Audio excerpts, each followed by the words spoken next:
మత్తయిలోనే వచనం ఉంటుంది. ఆ అందుకు ప్రజలందరూ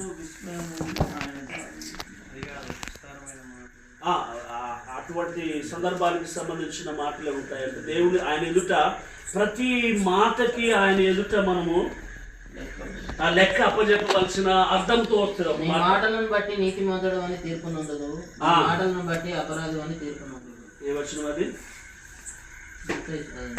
వార్త 12వ అధ్యాయం 36-37. ఓకే, 36-37 అయి ఉండొచ్చు. వ్యర్థమైన ప్రతి మాటను గురించి విమర్శ దినమున లెక్క అది ఎన్నో వచ్చిన 36. ఓకే, దట్ ఈస్ మనుషులు పలుకు ప్రతి మాటను గురించి విమర్శ దినమున లెక్క చెప్పవలసి ఉండును. అవును, దేవునికి స్తోత్రం. అది అది అది ప్రతి వ్యర్థమైన మాటకు విమర్శ దినము ఒకటి ఉంటుంది. మనకు ప్రతి ఒక్కరి కూడా విమర్శ దినం అనేది ఒకటి ఉంది. కాబట్టి ఆ సమయంలో ప్రతి వ్యర్థమైన మాటకు కూడా సమాధానము మనము ఇవ్వవలసి ఉంటుందని ప్రభు నిశ్చయముగా ప్రభు యేసుక్రీస్తు మాట్లాడుతున్నటువంటి మాట.